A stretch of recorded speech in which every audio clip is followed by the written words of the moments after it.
Hello everyone, आज हम discuss करने जा रहे हैं डीमोनेटाइजेशन के बारे में। चलिए स्टार्ट करते हैं और देखते हैं डीमोनेटाइजेशन क्या होता है। सबसे पहले बात करते हैं इसके इंट्रोडक्शन की। तो demonetisation is the process through which a nation economy unit of exchange loses its legally enforceable validity. Currency that are terminated are no more legally considered exchange and have no financial value. यानी कि demonetisation एक ऐसा process होता है जिसमें कि किसी भी करेंसी का जो लीगल टेंडर होता है उससे वो छीन लिया जाता है या उसको हटा दिया जाता है। जैसे कि इसको एक एग्जांपल से समझ सकते हैं। जैसे कि 2016 में प्रधानमंत्री नरेंद्र मोदी जी ने 500 और 1000 के जो नोट थे उसका डिमोनेटाइजेशन कर दिया, यानी कि उसको जो उसकी जो एक्चुअल वैल्यू थी उसको पूरी तरह से ख़त्म कर दिया। अब 500 और 1000 रुपये की नोट की कोई वैल्यू नहीं रह गई। तो जो उसका लीगल टेंडर था, जो उसकी एक्चुअल वैल्यू थी, उसको ख़त्म कर दिया गया।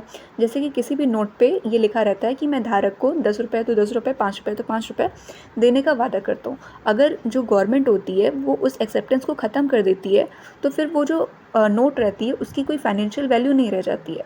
तो डीमोनेटाइजेशन में यही होता है कि जो उस करेंसी का फाइनेंशियल वैल्यू होता है, जो लीगल टेंडर होता है, उसको ख़त्म कर दिया जाता है। ऐसा तब होता है जब जो मार्केट होता है, मार्केट में काला धन बहुत ज़्यादा बढ़ जाता है या फिर इकॉनमी में बहुत ज़्यादा चेंजेस आती है, इन्फ्लेशन आता है, तो ऐसे सब टाइम में डिमोनेटाइजेशन किया जाता है। अब देखते हैं डिमोनेटाइजेशन की मीनिंग के बारे में क्या होता है। तो demonetisation is the process of eliminating the lawful acceptance status of monetary unit. वही बात है कि डीमोनेटाइजेशन एक ऐसा प्रोसेस होता है जिसमें कि लॉफुल एक्सेप्टेंस को किसी मॉनेटरी यूनिट के हटा दिया जाता है या उसको एलिमिनेट कर दिया जाता है। It arises whenever the official currency is changed। ऐसा तब होता है जब ऑफिशियल करेंसी को चेंज किया जाता है। The existing kind of type of currency are withdrawn through circulation and supplanted with new currency। जो एग्जिस्टिंग करेंसी होती है उसको मार्केट से पूरा विदड्रॉ कर लिया जाता है और उसके बदले नई करेंसी को मार्केट में लॉन्च किया जाता है।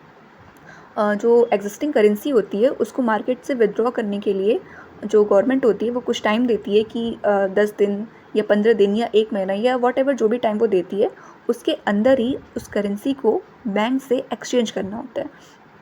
तो जो पुरानी करेंसी होती है वो टोटली मार्केट से क्या हो जाती है, विड्रॉ हो जाती है, बाहर हो जाती है और उसकी जगह जो नई करेंसी है वो मार्केट में आ जाती है। Occasionally a nation can totally swap it's old coinage with a new ever. तो जो गवर्नमेंट क्या करती है, जो पुरानी करेंसी उसको टोटली एक्सचेंज कर लेती है नई करेंसी के साथ। अब देखते हैं वाई कुड कंट्री डिमोनेटाइज, कोई कंट्री डिमोनेटाइजेशन क्यों करती है। तो demonetisation has been use to stabilise the value of currency और कॉम्बैट इन्फ्लेशन। यानी कि जो कोई भी कंट्री होती है वो डिमोनेटाइजेशन तब करती है जब कि कंट्री में इन्फ्लेशन बहुत ज़्यादा हो जाता है। उसको कंट्रोल करने के लिए क्या किया जाता है, डिमोनेटाइजेशन किया जाता है। इन्फ्लेशन यानी कि मुद्रास्फीति कब होती है, जब लोगों के पास ज़्यादा पैसा आ जाता है। ज़्यादा पैसा कहने का सेंस ये है कि लोगों के पास करेंसी तो ज़्यादा होती है लेकिन जो उसकी परचेजिंग पावर होती है वो कम हो जाती है। एक एग्जांपल से इसको हम समझ सकते हैं। जैसे कि पहले जो समोसा था वो 5 रुपये का मिलता था, 5 रुपये में एक समोसे मिलते थे, लेकिन अब वही समोसा लेने के लिए हमें 10 रुपये देना पड़ता है। तो प्रोडक्ट तो वही है हमारा, लेकिन जो उसकी कैपेसिटी है वो बढ़ गई है, जो परचेजिंग पावर है वो मनी का कम हो गया है। अब 5 रुपये की जगह हमको क्या देना पड़ रहा है, ज़्यादा रुपये देना पड़ रहा है, 10 रुपये देना पड़ रहा है। तो हमारा मनी जो है उसकी क्वान्टिटी तो ज़्यादा हो गई, 5 से 10 हो गया, लेकिन जो हमें प्रोडक्ट मिल रहा है वो तो एक ही मिल रहा है। तो इससे जो मनी की जो परचेजिंग पावर है वो कम हो गई। तो इससे क्या होता है, मुद्रास्फीति हो जाती है। जब लोगों के पास पैसा तो बहुत ज़्यादा होता है लेकिन जो उसकी परचेजिंग पावर होती है वो कम हो जाती है। तो इसको ख़त्म करने के लिए क्या किया जाता है, डिमोनेटाइजेशन किया जाता है। Some countries have demonetize currency in order to facilitate trade और फर्म करेंसी यूनियंस। कुछ जो कंट्री होती है वो ट्रेड अच्छे से हो सके और जो करेंसी में यूनिफॉर्मिटी हो उसको भी मेंटेन करने के लिए डिमोनेटाइजेशन करती है। Lastly, demonetization has been tried as a tool to modernize a cash-dependent developing economy and to combat corruption and crime। कोई भी कंट्री डिमोनेटाइजेशन किसी कंट्री के कैश को अच्छे मॉडर्नाइज करने के लिए भी कर सकती है। मॉडर्नाइज कहने का सेंस ये है कि जो अच्छी करेंसी है, जो अच्छे नोट है वो बाज़ार में रहें और जो बेकार नोट है वो चलन से बाहर हो जाएं। एक ग्रेशम का लॉ भी है कि बुरी मुद्रा अच्छी मुद्रा को चलन से बाहर कर देती है। कहने का मतलब ये है कि बुरी मुद्रा जो होती है, यानी जो कटे फटे नोट होते हैं या जो पुराने नोट हैं, वो तो ज़्यादा यूज़ होते हैं मार्केट में, ये ह्यूमन नेचर होता है कि अगर हमारे पास एक अच्छा नोट है, एक नया नोट है, तो उसको हम क्या करते हैं कि अपने पास रख लेते हैं। लेकिन जो हमारे पास जो ख़राब नोट होता है, जो पुराना नोट होता है, उसको हम क्या कर देते हैं, किसी को दे देते हैं या उससे हम कोई सामान खरीद लेते हैं। तो इससे क्या होता है, जो अच्छा वाला नोट होता है वो तो हमारे पास ही रह जाता है, वो हमारी कॉपी में या हमारे बैंक में या फिर हमारे पर्स में पड़ा रह जाता है। लेकिन जो बेकार वाला नोट होता है वो क्या करता है, मार्केट में सर्कुलेट करता रहता है, चलता रहता है। तो इससे क्या होता है, जो बुरी मुद्रा होती है वो चलन में रहती है, जो अच्छी मुद्रा होती है वो चलन से बाहर हो जाती है। तो कभी कभी क्या होता है, गवर्नमेंट जो होती है वो ये देखती है कि हमारे पास जो हमने चलन में तो अच्छी मुद्रा निकाली थी, मतलब नए नोट निकाले थे, लेकिन वो चलन में है ही नहीं, लोग पुराने वाले ही यूज़ कर रहे हैं। तो इसको ख़त्म करने के लिए, कैश का मॉडर्नाइजेशन करने के लिए भी जो गवर्नमेंट होती है वो डीमोनेटाइजेशन करती है, जिससे कि जो अच्छी मुद्रा है वो चलन में रह सके। डेवलपिंग इकॉनमी कहने का मतलब ये है कि जो इकनॉमी अभी पूरी तरह से डेवलप नहीं होती है, उसमें क्या होता है, बहुत ज़्यादा करप्शन भी होता है, क्राइम भी होता है। तो करप्शन और क्राइम को कम करने के लिए भी डीमोनेटाइजेशन का यूज़ किया जाता है। करप्शन को कम कैसे किया जा सकता है, इसको हम ऐसे समझ सकते हैं जैसे कि अगर किसी ऑफिस में हम गए हैं, वहाँ पे करप्शन हुआ है, तो करप्शन में क्या होता है कि लोग बड़े नोट ज़्यादा देते हैं, और जो भी करप्शन में होता है वो जो बड़े नोट होते हैं, जैसे कि 500 या 1000 या 2000, तो ऐसे नोट वो ज़्यादा रखते हैं। तो इससे क्या होगा कि काला धन जो है वो बढ़ जाएगा। लेकिन अगर हम डीमोनेटाइजेशन कर देते हैं, उस जो मनी है उसकी वैल्यू को ही ख़त्म कर देते हैं, तो वो फिर अगर वापस जाते हैं बैंक में उसको एक्सचेंज करने के लिए, तो उन्हें ये बताना पड़ेगा या उनको दिखाना पड़ेगा कि हमारे पास इतने पैसे कहाँ से है। तो कहीं ना कहीं उसको उस पर टैक्स भी देना पड़ेगा। तो इससे क्या होगा, करप्शन कहीं ना कहीं कम हो जाएगा और क्राइम भी इससे ख़त्म होने की संभावना रहती है। क्राइम ख़त्म होने की संभावना भी रहती है। साथ ही साथ जो आतंकवादी गतिविधियाँ होती हैं, उसके लिए जो फंड्स वगैरह आते हैं, तो उन सब भी क्या होता है, अगर हम डीमोनेटाइजेशन करते हैं तो उससे भी क्या होता है, काफ़ी हेल्पफुल होता है। क्योंकि मेन तो हमारा मनी होता है, तो अगर हम उसके लिए मनी ही नहीं मिलेगा, पैसा ही नहीं मिलेगा, तो ये सारी जो बैड एक्टिविटीज़ हैं, जो भी गतिविधियाँ होती हैं, वो कहीं ना कहीं ख़त्म हो जाती हैं। तो इन सारी चीज़ों को ख़त्म करने के लिए या करने के लिए डीमोनेटाइजेशन कोई भी कंट्री करती है। अब प्रोज़ और कॉन्स देखते हैं डीमोनेटाइजेशन के क्या होते हैं। जैसे कि हर चीज़ों की कुछ अच्छाइयाँ भी होती हैं, कुछ बुराइयाँ भी होती हैं, वैसे ही हमारे डीमोनेटाइजेशन के भी कुछ प्रोज़ हैं और कुछ कॉन्स हैं। चलिए डिस्कस करते हैं। सबसे पहले प्रोज़ को देखते हैं। तो often result in decrease tax evasion and increase tax revenue. इससे क्या होता है, हमारे टैक्स रेवेन्यू में बढ़ावा मिलता है। लोगों के पास जो पैसा होता है उनको ये दिखाना पड़ता है कि वो कहाँ से आया है और क्या उसमें क्यों इतना ज़्यादा उनके पास पैसा है। तो कहीं ना कहीं जो इससे गवर्नमेंट होती है उसको टैक्स में बेनिफिट मिलता है। टैक्स रेवेन्यू उनका क्या होता है, इंक्रीज़ होता है। नेक्स्ट है often result in higher long term GDP due to higher tax revenue being reinvest in the nation. यानी कि टैक्स बढ़ने के साथ साथ क्या होता है, जीडीपी को भी बूम मिलता है। जीडीपी भी जो होती है हमारी कंट्री की वो अच्छी हो जाती है। Fosters innovation by converting currency to digital currency and promoting digital transaction. इसको क्या होता है, इसको करने से डिजिटल ट्रांजेक्शन भी बढ़ता है। डिजिटल ट्रांजैक्शन एक ऐसा होता है जिसमें कि किसी फिजिकल करेंसी की ज़रूरत नहीं होती है। जो करेंसी हम देखते हैं हमारे हाथ में टच हो, ऐसी करेंसी की ज़रूरत नहीं होती है। इसमें जो बैलेंस होता है वो एक अकाउंट से दूसरे अकाउंट में डिजिटली ट्रांजैक्शन हो जाता है, डिजिटली वो चला जाता है।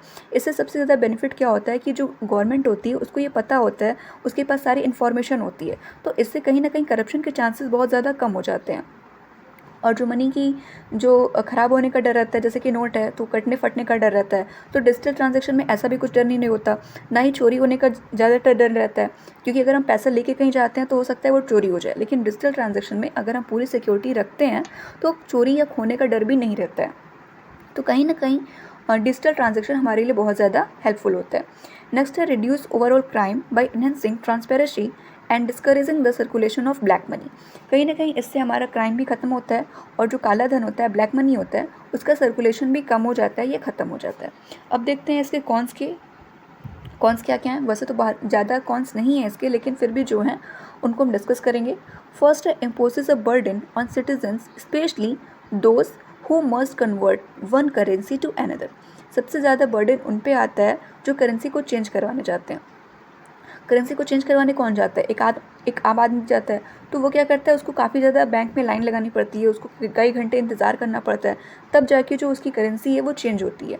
इससे क्या होता है कि बहुत लोग तो करेंसी की चेंज करवा लेते हैं, लेकिन बहुत लोग क्या होते हैं, नहीं करवा पाते। उससे क्या होता है, उनको जो उनका कमाया हुआ धन होता है, जो मेहनत से पैसा कमाए होते हैं, वो भी कहीं ना कहीं पूरा मिट्टी में मिल जाता है या ख़त्म हो जाता है। इसका एग्जाम्पल हम 2016 में भी देख सकते थे, जबकि डीमोनेटाइजेशन किया गया था, तो उस समय बैंक के बाहर काफ़ी लंबी लंबी लाइनें लगानी पड़ती थी, जिससे कि जिसको एक्चुअल में पैसे की ज़रूरत होती थी उसको भी पैसा जो था वो नहीं मिल पाता था। नेक्स्ट है likely stalls a nation GDP during the conversion process. इसमें बहुत ज़्यादा टाइम भी वेस्ट होता है और अगर ये अच्छे से इम्प्लीमेंट नहीं हुआ तो इससे हमारे जीडीपी को नुकसान भी हो सकता है। नेक्स्ट है incurs expansion administrative cost including printing adjusting ATMs and marketing the changes. इससे क्या होता है, बहुत ज़्यादा एडमिनिस्ट्रेशन एक्सपेंसेस भी बढ़ जाता है, क्योंकि अगर हम नए नोट को छपवाते हैं तो उससे हमारा क्या होगा, प्रिंटिंग का कॉस्ट आएगा, फिर उसको एडजस्ट करना पड़ेगा, उसको इम्प्लीमेंट करना पड़ेगा, एटीएम वगैरह लगाने पड़ेंगे, मार्केट में भी कुछ चेंजेस करने पड़ेंगे, रेगुलेशंस वगैरह निकालने पड़ेंगे। तो इससे क्या होता है, ओवरऑल काफ़ी ज़्यादा जो गवर्नमेंट का एक्सपेंडिचर है वो बहुत ज़्यादा बढ़ जाता है। नेक्स्ट है negatively impact and even stops cash driven sectors. सबसे ज़्यादा इसका नेगेटिव इम्पैक्ट जो होता है वो कैश ड्राइवन पड़ता है। नेक्स्ट है introduces new type of currency risk such as cyber crime. इससे क्या होता है कि अगर हम नई करेंसी निकालते हैं तो ज़रूरी नहीं कि हर बार हेल्पफुल ही हो, कभी कभी क्या होता है साइबर क्राइम भी इससे बढ़ जाते हैं। साइबर क्राइम भी इससे ऐसे बढ़ जाते हैं जैसे कि किसी ने क्या किया कि कोई लिंक शेयर कर दिया और बोला कि आप इस पर क्लिक करिए। उस लिंक पे क्लिक करने के बाद क्या होता है कि जो उनका पैसा है वो उनके अकाउंट से कट जाता है या ख़त्म हो जाता है और उनको पता भी नहीं चल पाता है। तो इससे क्या होता है, कहीं ना कहीं साइबर। अब देखते हैं डीमोनेटाइजेशन इन इंडिया, यानी कि हमारे इंडिया में डीमोनेटाइजेशन कब कब हुआ है। तो demonetization in India has taken place 3 times till now. अब तक 3 बार हो चुका है, namely in the year of 1946, 1978 and 2016। सबसे पहले हुआ था 1946 में, फिर 1978 में और फिर 2016 में। इसके बीच में भी 1970 में भी इसको करने का प्रयास किया गया था, लेकिन कुछ टेक्निकल इशू के कारण लोगों को पता चल गया था, जिसकी वजह से कि वो उस समय नहीं हो पाया था। इसको करने के लिए सबसे जो मेन बात होती है वो ये होती है कि सीक्रेटली रहना चाहिए इसको। अगर ये लोगों को पता चल जाता है तो वो क्या करेंगे कि फिर से जो लीगल टेंडर होगा उसको वो हटा देंगे या उसको ख़त्म कर देंगे, उसकी जगह वो दूसरा करेंसी नोट यूज़ करने लगेंगे। तो ये पूरी तरह से पूरी गोपनीयता के साथ करना चाहिए। तो 1970 में ये हुआ था, तो इस वजह से उस टाइम तो नहीं हो पाया, और ये फिर हुआ 1978 में, यानी कि 1978 में। अब देखते हैं in 1946 the British government in consultation with RBI governor CD Deshmukh decided to demonetise notes of 500 and above 1000 and 10,000। यानी कि ब्रिटिश गवर्नमेंट ने क्या किया था 1946 में, 1946 में, उस समय हमारा देश आज़ाद तो हुआ नहीं था। तो जो ब्रिटिश गवर्नमेंट थी उसने आरबीआई के जो गवर्नर थे उस टाइम के सीडी देशमुख, उनके साथ कंसल्ट करके, उनके साथ डिस्कस करके 500, 1000 और 10,000 के जो नोट थे उनका डीमोनेटाइजेशन कर दिया था। तो 1946 में 3 नोट डीमोनेटाइज हुए थे, 500, 1000 के और 10,000 के। जो दूसरा डीमोनेटाइजेशन हुआ था वो हुआ था 1978 में। The Janata party government led by the prime minister Morarji Desai demonetise by ₹1000, 5000 and 10,000। उस समय क्या किया गया था, 1000 के, 5000 के और 10,000 के नोटों का डीमोनेटाइजेशन किया गया था। उसके बाद हुआ ऑन जनवरी 16, 1978 को ही हुआ था। उसके बाद जो अभी हाल ही में हुआ है डीमोनेटाइजेशन वो हुआ है 8 नवंबर 2016 को, यानी कि on November 8, 2016 prime minister Narendra Modi in a televised address to the nation announced the demonetization of ₹500 and 1000 notes which cease to be legal tender. तो उसमें क्या किया गया, नरेंद्र मोदी ने ये कहा कि 500 और 1000 रुपये के जो नोट हैं वो अब तो पूरी तरह से बंद हो गए हैं, अब उनकी जगह नए नोटों का प्रचलन होगा। तो इसमें क्या हुआ कि अब तक कितनी बार हो चुका है, 3 बार हो चुका है। फर्स्ट हुआ था 1946 में, सेकंड हुआ 1978 में और थर्ड हुआ 2016 में। अब इसके कंक्लूजन को देखते हैं कि इसका क्या इम्पैक्ट पड़ता है हमारे पूरे इकॉनमी पे। तो although the currency demonetized by the Indian government may have changed, the main objective remain the same, to shorten illegal activity, manage inflation, eliminate counterfeit money from the economy and draw unaccountable money to the attention of banks and tax officials। यानी कि demonetisation करने का जो main M होता है वो एक ही होता है, वो ये होता है कि इन्फ्लेशन को कम किया जाए और करप्शन को कम किया जाए। जो इलीगल मार्केट में करेंसीज आ गई हैं, जो जाली नोट आ गए हैं, उन सबको ख़त्म किया जाए।